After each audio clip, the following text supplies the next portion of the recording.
Now let's look at the cube root and taking the cube root of a perfect cubed number. So when we're talking about perfect cubed, if you look in your notes, I talk about or give a definition of cube root and perfect cubes. And perfect cubes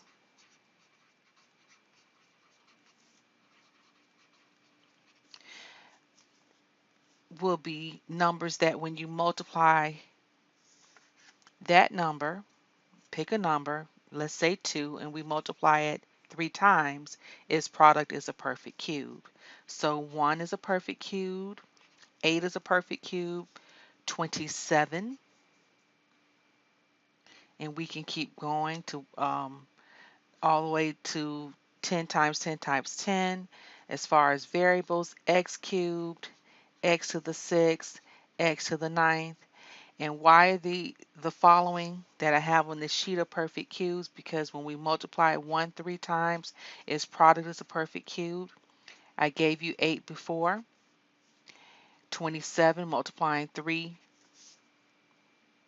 times.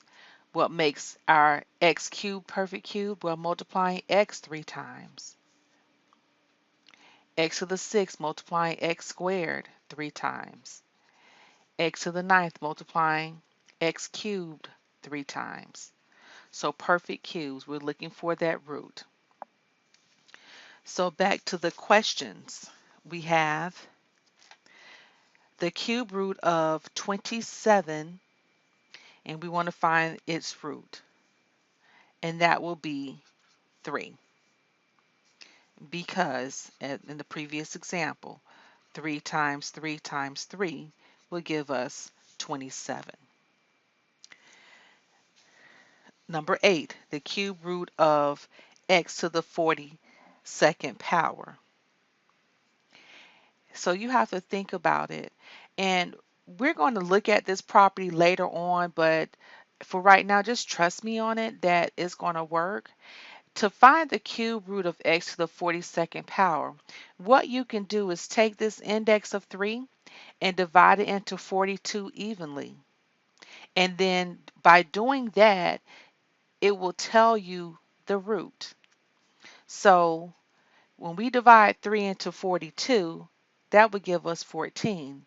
Therefore, the cube root of x to the 42nd power is x to the 14th.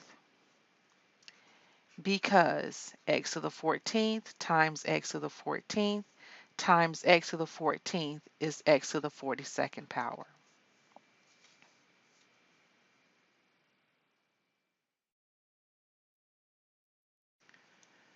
Number 9, the cube root of 125 x to the ninth y squared. The cube root of 125, of negative 125, that will be negative 5 because we can multiply negative 5 3 times and that would give us a negative solution. The cube root of x to the ninth will be x cubed, and the cube root of y to the 6th is y squared. Number 10, we have the cube root of 1 over 512. So we're taking the cube root of the 1 that's in the numerator, and we're taking the cube root of 512 that's in the denominator. Taking the cube root of 1, which is 1, and the cube root of 512 is 8. Multiplying 1 over 8 3 times will yield 1 over 512. So, how to use your calculator when you're looking for a square root where the index is not, it's not a square root, but using the radical where the index is not a 2, a square root.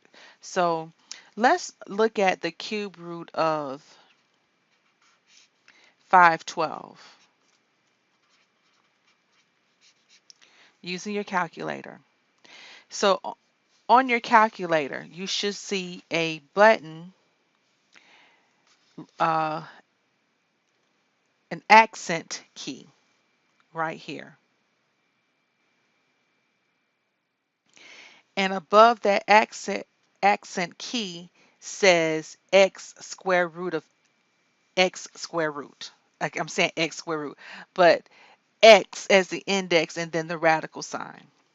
So what you will have to do, and because it's in yellow, you will have to press the second key, press the accent key, which has the x root of, and then you would put in 512. But before we do that, we're going to have to put the 3 in first,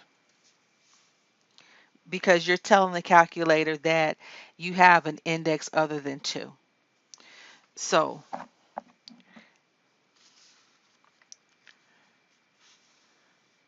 how we would do it. So here we go.